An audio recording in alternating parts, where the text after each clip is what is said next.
일을 하다가 그만두는 게 어딨어. 내가 너한테 고용된 사람이야? 아니라고 할 수도 없지. 어쨌든 월급 주잖아. 100만 원. 그걸로 장을 보고 나면 남는 게 뭐 있어? 월급이래. 그리고 지난 주말에 너희 시어머니 밥상 차리게 한 것도 엄마는 정말 기분이 나빴어.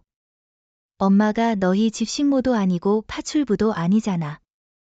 누가 그렇대? 네가 그렇게 대하잖아. 집에서 손 하나 까딱 안 하고 화장대 치우는 것도 다 엄마한테 떠맡기잖아. 아, 나는 밖에서 일하잖아. 그 정도는 하는 김에 해줄 수 있는 거 아니야? 일하더라도 그 정도는 스스로 할 수 있는 거 아니야? 너네 옷 세탁소에 맡기고 찾아오는 일까지 엄마가 해야겠니? 지난번에 하루 늦게 찾아왔더니 너 엄마한테 얼마나 뭐라 그랬어? 그 일로 삐진 거야? 엄마가 애 안 봐주면 나 모임도 못 가잖아. 생활비 더 줄게. 엄마, 나 지금 이럴 시간 없어. 빨리 출발해야 해. 생활비를 200만 원을 주든 300만 원을 주든 상관없으니까 엄마는 돌아갈게. 진짜 이럴 거야? 엄마가 딸이 힘들다는데 좀 도와줄 수 없어? 이 이야기는 63세인 이정숙 씨와 그녀의 딸 32세 박서연에 관한 이야기입니다. 예로부터 애 봐준 공은 없다라는 말이 괜한 말이 아님을 이정숙 씨는 몸소 실감하게 되었습니다. 원해서 한 일은 아니었지만 오직 힘든 딸을 걱정하는 마음에 수락한 일이었습니다. 하지만 시간이 갈수록 딸은 고마워하기는커녕 점점 당연한 일로 여기며 뭐라도 하나 잘못되면 꼭 아랫사람 대하듯 꾸짖기 시작했습니다. 이정숙 씨는 자신이 친정엄마가 아니라 딸 서연의 집에서 일하는 파출부나 돌보미 같은 존재가 된 것 같은 기분이었습니다. 공을 알아주기 바라는 것도 아니었지만 최소한의 예의는 지켜주길 바랐습니다. 아마도 그렇게 되려면 좁혔던 딸과의 거리를 다시 벌리는 수밖에 없을 것 같았습니다. 이정숙 씨는 딸이 안타까워 근처로 이사를 했던 그때를 떠올리며 후회가 밀려왔습니다. 평범했던 딸과의 관계는 이미 되돌릴 수 없는 강을 건넌 듯한 기분이 들었습니다. 딸은 결혼 후 2년이 지나 아이를 가지게 되었습니다. 시댁의 압박에 못 이겨 결혼 직후부터 노력을 했지만 임신은 늦게 이루어졌죠. 이정숙 씨의 딸 서연은 성격이 묻어나지 못했습니다. 출산 후에도 그 예민함이 육아에 큰 방해가 되었습니다. 엄마, 너무 힘들어. 차라리 도망가고 싶어. 하루 종일 안고 있어야 하고 잠도 못 자겠어. 이정숙 씨는 안타까웠습니다. 가끔 가서 아이를 봐주고 딸이 잠을 잘 수 있도록 해주긴 했지만 가까이 살지 않으니 늘 그렇게 도와줄 수는 없었습니다. 도망가면 안 돼. 시간이 지나면 괜찮아질 거야. 격려의 말밖에 해줄 수 없는 자신이 답답했습니다. 하지만 이정숙 씨는 딸의 어려움을 정확히 알고 있었습니다. 예민한 딸을 키우느라 자신의 젊은 시절도 고달팠기 때문입니다. 딸이 어떤 고생을 하고 있는지 알았기 때문에 그저 더 자주 가서 봐주는 수밖에 없었습니다.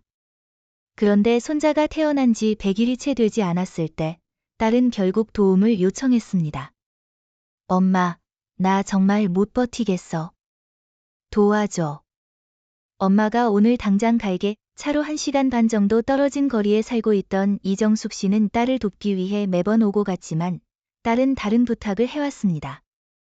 엄마가 여기로 와서 애 좀 봐줘. 가끔 와서 봐달라는 말은 아니었어. 처음에 딸은 집으로 들어와서 봐달라고 했지만 시댁에서 반대하니까 가까이 이사라도 와서 도와달라고 했지. 지금은 거리가 멀어 많아야 일주일에 한두 번 정도 오갈 수 있었어. 너희 시어머니는 못 도와주신다니 사돈 내는 차 타고 30분 거리니까 마음만 먹으면 자주 오갈 수 있는 거리여서 바쁘시다고는 하시지만 부탁드리면 해주시긴 하겠지. 그런데 그러면 내가 어떻게 견뎌. 시어머니랑 같은 공간에서 너 곧 일도 다시 나가야 한다며. 그러니까 시어머니가 아니라 엄마가 봐줘야지. 매일 우리 집에 시어머니가 오신다고 생각하면 미쳐버릴 것 같아. 이정숙 씨도 몇 번 만나보았던 사돈을 떠올렸어. 성격이 보통이 아니어서 딸이 고생할 것 같았어. 그리고 시아버지도 계시는데 시어머니만 오실 수 있겠어? 그렇다면 혼자 사는 자신밖에 딸을 도와줄 사람이 없어서 그나마 쉽게 움직일 수 있으니 말이야. 몇 년만 좀 도와줘. 엄마, 딸은 집 근처에 방을 얻어 출퇴근해 주길 바랐어. 이정숙 씨도 그게 차라리 부담이 덜해서 집까지 팔고 갈 생각은 없었으니까. 원룸 비용은 내가 낼게. 이정숙 씨는 당장 며칠 뒤에 빈집을 구해서 들어가서 학생들이나 젊은 직장인들이 많이 사는 원룸 건물이었어. 아침에 사위가 출근하고 나면 이정숙 씨가 딸네 집으로 출근을 했어. 엄마 고마워. 엄마 덕분에 한시름 났어. 그날부터 이정숙 씨는 손자의 부모 노릇을 해서 딸은 낮 동안 이정숙 씨에게 아이를 전적으로 맡기고 잠을 잤어. 새벽에 울어대니까 낮에 푹 자라고. 이정숙 씨도 딸을 깨우지 않으려고 노력했어. 그러다 보니 골병이 들 것 같아서 예민해서 엄마도 못 키우는 자식을 할머니가 키우려고 하니 애를 먹을 수밖에 없었어. 하율이가 너무 울어져. 좀 물려볼래? 냉장고에 짜놓은 거 있잖아. 먹질 않아. 엄마 제발 이럴 거면 뭐하러 엄마가 와. 내가 다 돌보지. 처음에는 고마워하던 딸도 시간이 지나자 이정숙 씨가 하는 일들이 당연한 것들이 되었어. 그래서 이정숙 씨가 오면 딸은 손 하나 까딱 안 하고 쉬고 싶어 했어. 가끔 이정숙 씨가 부르기라도 하면 쉬는 시간을 방해받는 듯한 느낌으로 짜증을 내기도 했지. 딸 집 근처로 이사 오고 나서부터는 정말 애 보는 것 외에는 이정숙 씨가 할 수 있는 일이 없었어. 아침 일찍 출근해서 사위가 퇴근할 때쯤에 집에 돌아오니 쉴 시간이 거의 없었어. 낮에 아이가 자면 쉬면 되지 않냐 할 수도 있지만 그것도 불가능했어. 엄마 화장실 청소도 좀 해줘야 하는데 딸은 미안한 듯 중얼거렸지만 직접 할 생각은 전혀 없어 보였어. 나 손목이 조금 뻐근하네. 벌써 출산한 지 6개월이 다 돼 가지만 딸은 아직까지 스스로 몸조리 중이었어. 그러니 딸이 해야 할 집안일들은 모두 이정숙 씨의 몫이었어. 아이고 허리야. 화장실 변기를 막대 수세미로 문대는데 구석구석 힘을 줘서 문대느라 구부정하게 숙인 허리가 끊어질 것 같았어.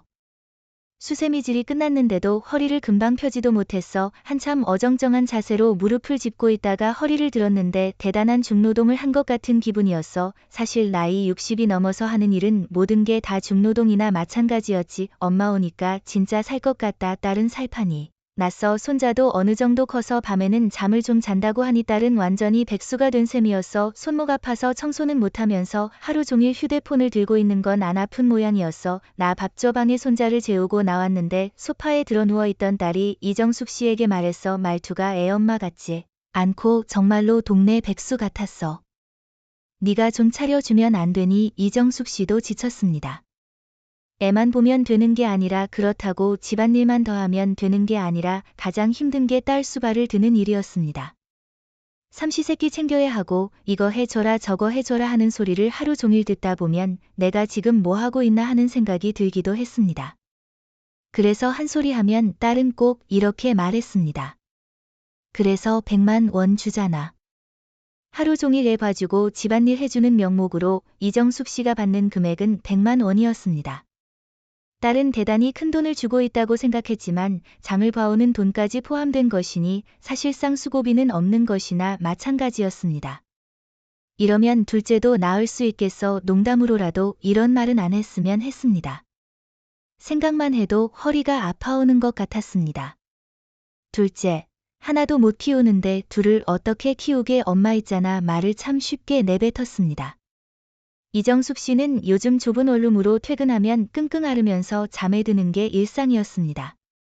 그런 친정엄마의 수고를 생각한다면 절대 둘째의 얘기는 꺼내지 못할 듯했습니다. 안 그래도 하율이 아빠가 딸 하나만 있으면 충분하다고 했잖아. 시아버지도 그렇고 아이고 됐어. 엄마도 2번은 못할 것 같아. 이정숙 씨는 빨리 딸이 다시 출근이라도 했으면 좋겠다는 생각이 들었습니다. 딸이라도 없으면 일이 좀 더 수월할 것 같았습니다. 그리고 2달쯤 더 지나자 딸은 다시 직장에 나갔습니다. 그러면 조금 나을 줄 알았는데 이정숙 씨의 생활은 그전과 크게 다르지 않았고 시간이 흐를수록 딸도 사위도 이정숙 씨에 대한 고마움은 사라져갔습니다. 아이고 하율아. 이정숙 씨가 거실에 아이를 두고 잠시 설거지를 하고 있는데 쿵 하는 소리가 나서 돌아보니 손자 하율이가 소파 밑에 자빠져 있었습니다. 집안이 떠나가라 우는 손자 때문에 이정숙 씨는 무척 당황했습니다. 아이를 일으켜보니 장난감 위로 거꾸로 떨어졌는지 이마에 피가 나고 있었습니다. 피부가 찢어진 듯 보였습니다. 아이고 이를 어째. 이정숙 씨가 혼비백산하여 딸에게 전화를 걸었습니다. 엄마 나 퇴근 중 아이고 혜진아 하율이 이마에서 피가 난다 어쩌다가 소파에 올라갔었나 봐 떨어지면서 머리를 찔렀어. 그러자 딸은 거의 비명을 질렀습니다. 거의 도착했다며 전화를 끊었는데 이정숙 씨도 그제서야 조금 진정이 되어 이마를 살폈습니다. 손자도 울음을 그쳤고 피도 멈췄습니다. 질에 겁을 먹었던 것에 비해 심각한 상처가 아니라 다행이었습니다. 우당탕탕하는 소리와 함께 딸이 거실로 들어왔습니다. 그러고는 이정숙 씨가 안고 있는 손자를 거의 빼앗다시피 하여 안았습니다. 그릇 2개만 설거지하려고 했는데 그새 소파에 올라갔었나 봐. 아, 그러게 잘 좀 보라고 했잖아. 딸은 이정숙 씨에게 무척이나 화를 냈습니다. 심하지 않아 다행이라는 말을 하려다가 이정숙 씨는 입을 다물었습니다. 얼굴에 상처 나서 어떻게 이거 꿰매야 할 거 아니야. 다시 나가려고 아이를 안고 채비를 했습니다. 어디가 응급실 가지 어디가 신경질적으로 말하는 딸 이정숙 씨도 서둘러 함께 나갔습니다. 그리고 응급실에 도착하자 사위도 퇴근해서 왔습니다. 하율이 괜찮아 사위도 다쳤다는 말에 놀란 듯 했습니다. 몰라 속상해 죽겠어. 그러자 사위도 골치가 아픈 듯 미간을 찡그렸습니다. 어쩌다가 그러셨어요? 장모님이라 심하게 말은 못해도 탓하는 듯한 뉘앙스는 확실했습니다. 그게 소파에 올라갔나 봐. 벌써 3번째 변명을 하고 있는데 딸이든 사위든 듣지도 않았습니다. 그러게 애를 혼자 두면 어떻게 벌써 돌이 된 아이인데 어떻게 한시도 눈을 안 떼고 볼 수가 있나 싶었습니다. 그러면 집안일이고 뭐고 하나도 할 수 없었죠. 그렇지만 이정숙 씨는 입을 꾹 다물었습니다. 안 그래도 속상한 속에 불을 지르고 싶지 않았습니다. 그러게 미안하다 죄인이 된 것 같았습니다. 물론 자신의 부주의로 아이가 다친 것에는 변명할 여지가 없었지만 사위 앞에서 이렇게까지 호통을 쳐야 했나 서운하기도 했습니다. 내가 남한테 애 안 맡기고 엄마한테 맡기는 이유가 뭔데? 엄마 손자니까 더 잘 봐줄 테니까 그런 거잖아. 그만해 여보 어찌나 뭐라고 하던지 이정숙 씨를 원망했던 사위마저 딸을 말렸습니다. 손자는 진료를 받았는데 꿰맬 필요는 없고 연고를 바르고 반창고만 붙이고 나왔습니다. 깊게 생긴 상처가 아니라 다행인 한편 이정숙 씨도 딸이 원망스러웠습니다. 딸의 차를 타고 돌아오는데 엄마 심하게 말해서 미안해 너무 놀라고 속상해서 딸이 이정숙 씨에게 사과를 했습니다. 딸이 야속했고 눈물마저 찔끔 날 것 같았습니다. 이정숙 씨도 딸을 저렇게 애지중지 키웠지만 부모마저 눈에 안 보이는 딸은 너무한 것 같았습니다. 됐어 엄마도 놀랐는데 너는 오죽했겠니 자식이 사과하면 부모는 받아줄 수밖에 없었습니다. 그날 이후 손자 준혁이는 낮 동안에 어린이집에 가게 되었습니다. 이정숙 씨가 집안일을 할 시간이 필요하다는 딸의 의견 때문이었습니다.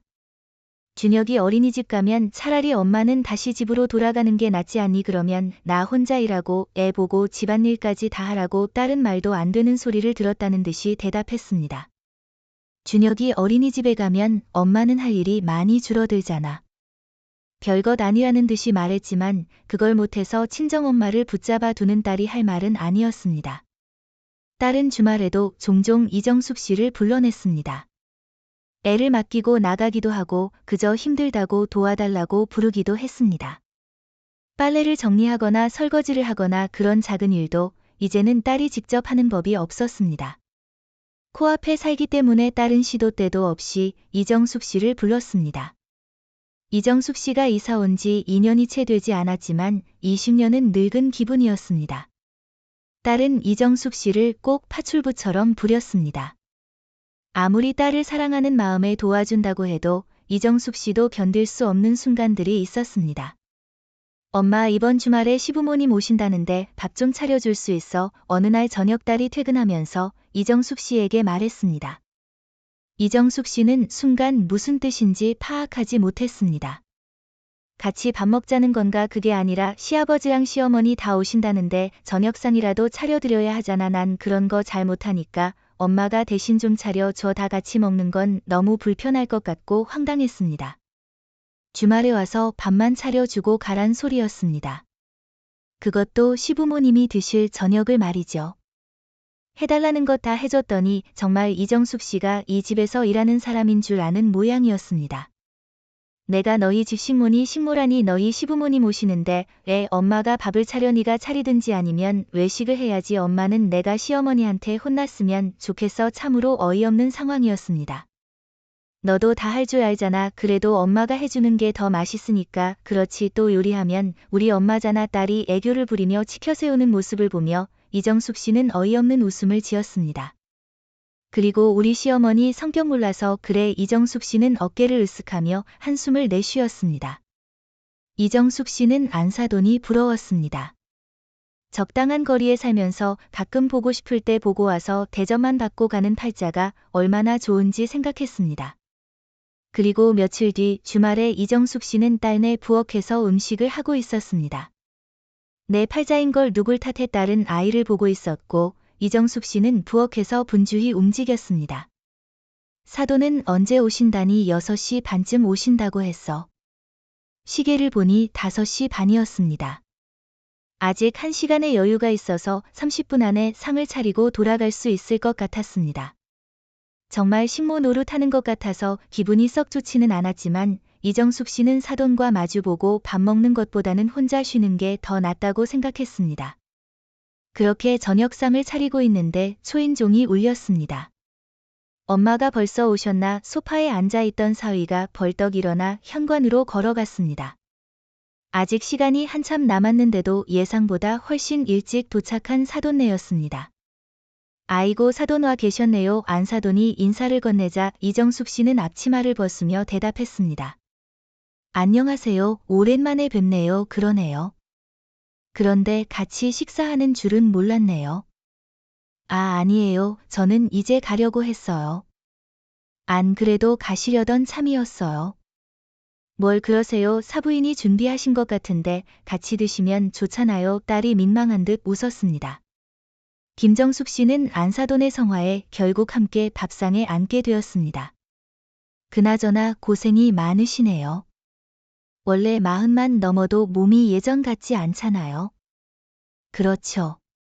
아이도 돌보고 가사도 하려면 얼마나 힘드실까요? 아이고 아니에요. 그러니까 사부인 계실 때 둘째를 낳으셔야겠죠. 김정숙 씨는 깜짝 놀라서 안사돈을 쳐다보았습니다. 이번에는 바깥사돈이 말을 보탰습니다. 아들, 딸 하나씩 있어야 좋지요. 아들만 좋다는 건 다 옛말이잖아요. 아들이든 딸이든 둘째 이야기가 나오는 게 당황스러웠습니다. 둘째도 부디 잘 키워주세요. 제가 오며 가며 좀 봐드리면 좋겠지만 제 허리가 좋지 않아서요. 김정숙 씨가 낳을 것은 아니지만 둘째도 키워야 한다고 생각하니 결사반대였습니다. 안사돈도 비슷한 연배인데 저만 허리가 아플 거라고 생각하는 게 어이가 없었습니다. 아, 키울 환경이 되면 키우는 게 좋겠죠. 애들도 바쁘고 그러니까 둘째는 어려울 것 같아요. 저도 준혁이 좀 크면 다시 집으로 내려갈 예정이거든요. 엄마 봐주시는 김에 둘째도 얼른 봐주고 내려가시면 되죠. 애 키우는 게 그렇게 후딱되는 일이면 제가 여기까지 올 필요도 없었을 겁니다. 안사돈은 별 생각 없이 이야기했고 딸은 오히려 김정숙 씨를 말렸습니다. 좌우지간 사부인이 가까이 살아서 제가 한시름 났습니다. 자주 오셔서 애들 잘 챙겨주세요. 우리 며느리도 그렇지만 요즘 젊은 애들 집에서 밥도 안 해먹고 살잖아요. 제가 그래서 결혼 후에 잔소리를 좀 했거든요. 그런데 사부인이 이렇게 이사를 오시니까 얼마나 좋아요. 또 우리 아들도 잘 좀 챙겨주세요. 애들한테 보수도 받으신다니까 잘하실 거라 믿어요. 김정숙 씨가 딸네 집에 들어와 사는 것은 싫어하면서도 출퇴근하며 도와주는 것은 좋은 모양이었습니다. 며느리는 믿을 수 없고 아들 밥 챙겨줄 사람이 왔다 갔다 하니 안심이 되는 듯 했습니다. 그나저나 뭐 입가심할 거 없나요? 과일 있어요. 딸이 자리에서 일어나 부엌으로 갔고 잠에서 깬 손자가 칭얼댔습니다. 엄마 과일 좀 깎아줘. 그러더니 딸은 방으로 쏙 들어가 버렸습니다. 시어머니를 시킬 수 없으니 자신이 시켜야 할 일을 친정엄마에게 넘긴 것이었습니다. 사돈도 가만히 앉아 받아먹을 생각만 하는 모습이 어이가 없었습니다. 김정숙 씨는 냉장고에서 과일을 꺼내고 손자를 데리고 나왔습니다. 우리 손주는 이리 주고 넌 이거나 치워라. 사돈이 딸에게 말했습니다. 안사돈이든 바깥사돈이든 아무도 일어나지 않고 사위도 그 옆에 편히 앉아 있었습니다. 엄마, 과일 내가 깎을 테니까 상 좀 치워줘. 딸은 자연스럽게 김정숙 씨를 식탁 쪽으로 밀었습니다. 김정숙 씨는 들고 있던 칼과 쟁반을 가지고 거실로 갔습니다. 부엌에 남겨진 김정숙 씨는 황당한 표정으로 서 있었습니다. 사돈이 문제가 아니라 딸이 가장 문제였습니다. 딸이 자신을 파출부 취급하니 사위도 똑같이 행동하고 있었습니다. 사위가 장모를 어려워하지 않으니 사돈도 김정숙 씨를 어려워하지 않는 듯 했습니다. 김정숙 씨는 혼자 고생해서 밥을 차리고 혼자서 밥상을 치울 수밖에 없었습니다. 딸 가진 것이 죄라면 죄겠지만 가장 자신을 죄인 취급하는 것은 다른 누구도 아닌 딸이었습니다. 딸은 거실에서 과일을 깎으며 사돈과 수다를 떨고 있었습니다. 모르는 누군가가 보면 김정숙 씨가 친정엄마라고는 생각하지 못할 것입니다. 사돈이라도 없었다면 고무장갑이라도 던지고 나와 버렸겠지만 차마 그러지는 못했습니다. 사부인도 어서 와서 과일 드세요. 그러면서 누구 하나 도와줄 생각은 없는 듯 했습니다. 사돈도 한 번 부르더니 부엌에 신경을 꺼버렸습니다. 수도 소리가 들리는 부엌에서 김정숙 씨의 한숨이 감춰졌습니다. 차린 것도 많아서 치울 것도 많았습니다. 딸이라고 하나 있는 건데 김정숙 씨가 설거지를 마칠 때까지 딸은 한 번도 부엌에 들어오지 않았습니다. 저는 이만 가 볼게요. 아유 벌써 가시게요? 네, 시간이 늦어서요. 바로 옆인데 뭘 그렇게 서두르세요? 아니에요. 그럼 쉬세요. 엄마, 내일 전화할게. 김정숙 씨는 도망치듯이 딸네 집을 나왔습니다. 부엌과 방이 연결된 작은 원룸이 김정숙 씨가 유일하게 쉴 수 있는 공간이었지만 오늘따라 숨이 막히는 듯 했습니다. 거의 2년 가까이 지내온 곳이지만 모든 것이 부질없는 집 같았습니다. 그동안 월세를 내주면서도 엄마가 어떻게 지내는지 한 번도 들른 적 없던 딸이 야속했습니다. 김정숙 씨는 이제 그만 집으로 돌아가고 싶었습니다. 자신의 생활이 있는 곳으로 말이죠. 2년이었지만 자신의 삶보다 딸의 삶을 우선시했던 결과가 이런 초라한 밤이라면 이제는 그만하고 싶었습니다. 자려고 누워서도 한참을 뒤척였습니다. 일요일에도 딸에게서는 전화가 오지 않았고 월요일이 되었습니다. 딸의 집으로 향한 정숙 씨는 출근하려던 딸을 붙잡았습니다. 소연아 할 말이 있는데 엄마 나도 할 말 있어. 정숙 씨가 말을 꺼내기도 전에 딸이 말을 가로챘습니다.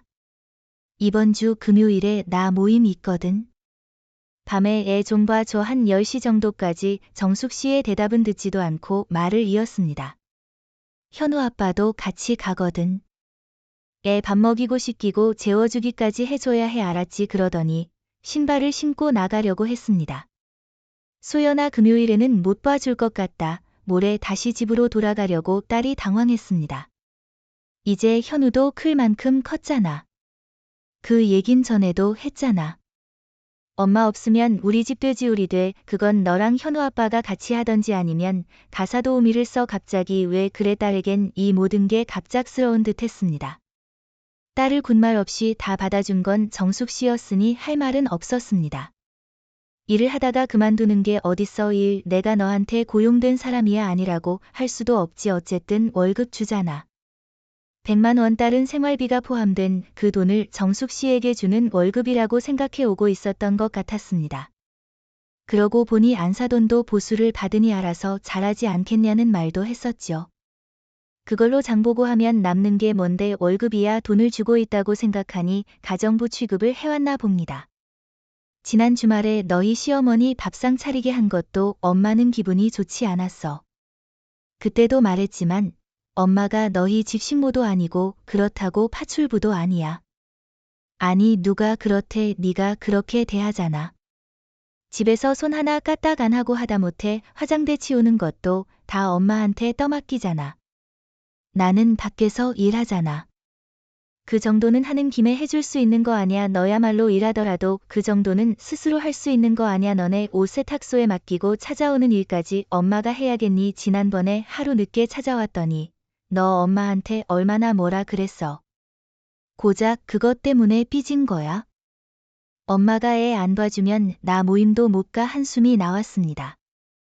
엄마보다도 모임이 더 중요해 보였습니다.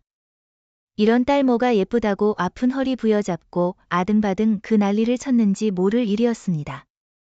그건 이제 네가 알아서 해. 2년 정도 도와줬으면 충분했다고 봐. 엄마도 60대야. 더는 애 봐주고 못해. 이러다 엄마가 먼저 쓰러지겠어. 생활비 더 줄게. 엄마 나 지금 이럴 시간 없어. 빨리 출근해야 해. 생활비를 200만 원을 주든 300만 원을 주든 상관없으니까 엄마는 모레 돌아갈게. 원룸도 정리하고 현우도 어린이집에서 늦게 데리고 오든 도우미를 쓰던지 해. 진짜 이럴 거야?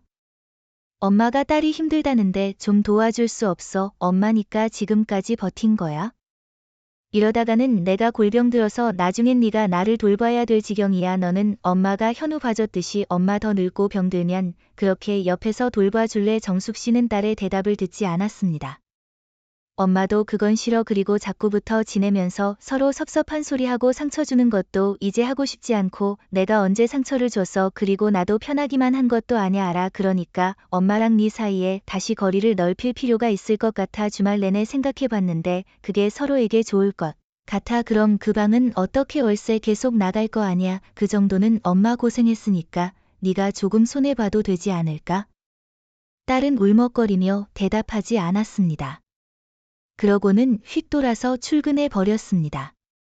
오늘 당장 나가는 것은 서로에게 못할 짓이라 모레 나간다고 했습니다. 그리고 이틀 뒤에 정숙 씨는 짐을 싸서 나와서 다시 집으로 되돌아갔습니다. 엄마 나 진짜 힘들어 죽겠어. 얼마 안 있어서 딸은 정숙 씨에게 전화를 걸었습니다. 정숙 씨가 하던 일을 다 떠맡으려면 몸이 10개라도 부족하겠죠. 아이가 아무리 어린이집에 다닌다고 하더라도 한 가정이 유지되려면 피나는 노력이 필요했습니다. 왜 네가 다 하려고 해? 현우 아빠랑 같이 분담해서 해봐. 그렇게 하나도 버거운데. 둘째, 생각은 어떻게 했어? 엄마가 있으니까. 늙은 엄마도 매일 했던 일이야. 너는 현우 어린이집 갔으니까 할 일 별로 없다. 그랬잖아. 해보니까 알겠지. 엄마 미안. 어쨌거나 네 새끼 네가 잘 키워보고 네 가정 네가 잘 돌봐봐. 엄마도 엄마 건강 지키고 내 인생 찾아볼 거니까. 정숙 씨는 그렇게 전화를 끊었습니다. 사랑하는 내 자식 고생하는 꼴 못 보고 뭐든 해주고 밥까지 떠먹여 주려고 했던 자신이 어리석었습니다. 그렇게 사는 것이고 내 딸이라고 남들보다 특별히 힘든 것은 아니었을 텐데 너무 품에 끼고 살려고 했던 자신의 탓이었습니다.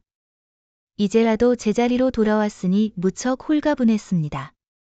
딸은 지난날의 일들을 후회한다며 사과했습니다. 딸도 시간이 더 지나다 보면 부모 마음을 점점 깨달아 가겠죠.